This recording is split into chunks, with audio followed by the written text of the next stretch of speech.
cukup menguatkan atau tidak kesaksian dari ahli digital forensik kemarin? Saya kira keterangan ahli digital kemarin memang kemudian memberikan sebuah penguatan bagi dakwaan dari jaksa penuntut umum, tetapi juga belum sepenuhnya meyakinkan hakim. Sekali lagi, itu masih uraian-uraian, masih untayan-untayan peristiwa-peristiwa yang kemudian belum secara otentik menunjukkan bahwa Jessica adalah pembunuhnya.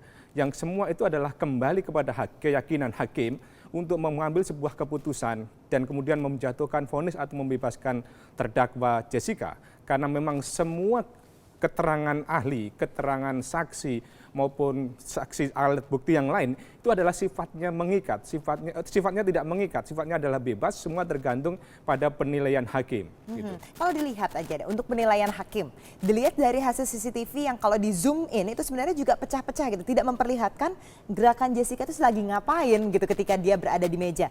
Itu apakah bisa dikatakan muatkan atau tidak sebenarnya? Bahwa Jessica memang betul pelakunya, dia menguasai pada saat itu es kopi Vietnam itu. Ya, saya kira apa yang ada di CCTV itu belum bisa dikatakan menguatkan karena memang Jessica belum ada sebuah tanda yang jelas memasukkan sianida dalam kopinya yang diminum oleh Mirna tadi. Jadi yang kita lihat adalah hanya kejanggalan-kejanggalan sebagaimana diungkapkan oleh ahli.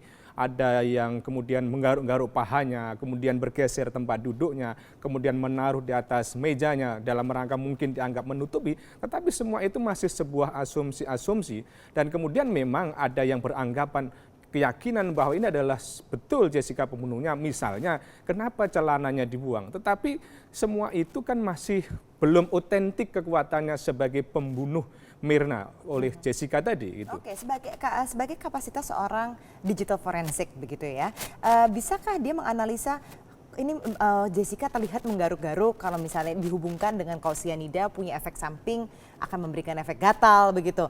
Kalau digital forensik bisakah memberikan pernyataan seperti itu yang misalnya mungkin bisa dikatakan bukan bidangnya begitu?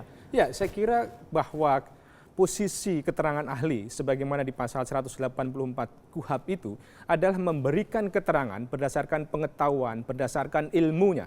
Dan kemudian apa yang disampaikan tidak boleh bersifat menyimpulkan, tapi semata-mata dia memberikan sebuah informasi berdasarkan pengetahuan yang dimiliki. Dan itu didasarkan pada pengetahuan semata, tidak boleh mencampuri kompetensi yang lain. Kalau kemudian dia ahli digital, kemudian dia menyimpulkan gatal-gatal karena akibat dari cyanida, saya kira itu bukan kompetensinya, bukan kewenangannya. Mestinya itu ada ahli kedokteran, bagaimana pengaruh cyanida kepada tubuh seseorang. Jadi menurut saya memang hakim harus lebih objektif, lebih cerdas, lebih dalam menilai itu. Dalam hal ini sejauh mana kompetensi dan kewenangan seorang ahli, sekali lagi ahli adalah memberikan keterangan tidak didasarkan apa yang dilihat, apa yang dialami sendiri, atau apa yang didengar, tetapi berdasarkan pengetahuan dan pengalaman serta ilmu yang dimiliki, dan prinsip utamanya adalah berdasarkan kompetensinya, bukan kompetensi yang kemudian dirangkai-rangkai dan kemudian dipikir, disimpulkan sendiri. Gitu. Nah, kalau bagaimana dengan argumen dari pengacara Jessica sendiri yang menyatakan bahwa ini CCTV sudah diedit ketika ditampilkan di persidangan sudah diedit, kemudian ini juga ada yang menyatakan oh ini hasil cloningan sebetulnya, jadi bukan yang aslinya begitu. Jadi bisa disimpulkan itu tidak valid gitu kalau menurut berdasarkan dari pengacara. Sebenarnya betul kan ini tidak valid? Saya kira memang posisi dari CCTV sendiri dalam KUHP kita tidak mengenal. Yang kemudian kita bisa masukkan adalah bagian dari bukti petunjuk, alat bukti petunjuk di situ, yang kemudian itu memerlukan sebuah penilaian dari ahli yang berkompeten.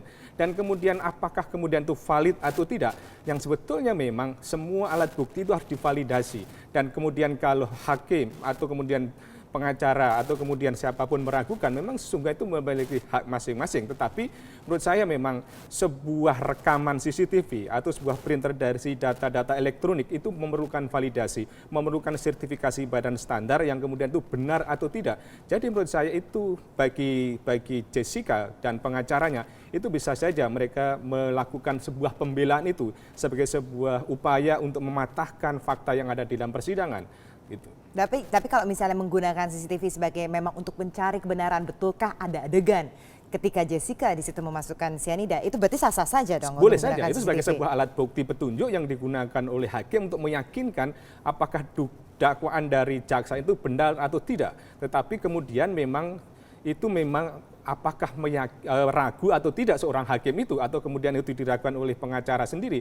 Jadi memang CCTV ini sebagai sebuah alat bukti yang kemudian itu untuk mencari kebenaran akan dakwaan dari seorang jaksa tadi. Dan saya kira memang persidangan ini sudah mendekati titik-titik akhir, sebagai sebuah pertandingan itu akan semakin menarik dan semakin menegangkan, dan kembali kuncinya adalah hakim untuk menjatuhkan keputusan yang paling tepat, jangan sampai merugikan seorang hak-hak terdakwa atau kemudian hak keluarga yang dibunuh tadi itu. Mas, singkat saja sebelum kita berpisah. Kalau sampai tidak ditemukan adegan di mana Jessica memang memasukkan cyanidanya, dan hakim ini hanya mendengarkan yang bisa dikatakan tadi kata Mas, asumsi-asumsi itu tadi dari kata saksi-saksi ini. Valid atau tidak asumsi-asumsi ini untuk menjatuhkan hukuman kepada Jessica? Ya, saya kira hukuman itu dijatuhkan harus betul-betul berdasarkan keyakinan, alat bukti yang sah dan meyakinkan, tidak boleh didasarkan pada satu asumsi. Kalau hakim masih menjatuhkan vonis berdasarkan asumsi, maka kemudian itu akan menjadi sebuah keputusan yang kemudian menimbulkan keraguan di belakang hari. Baik.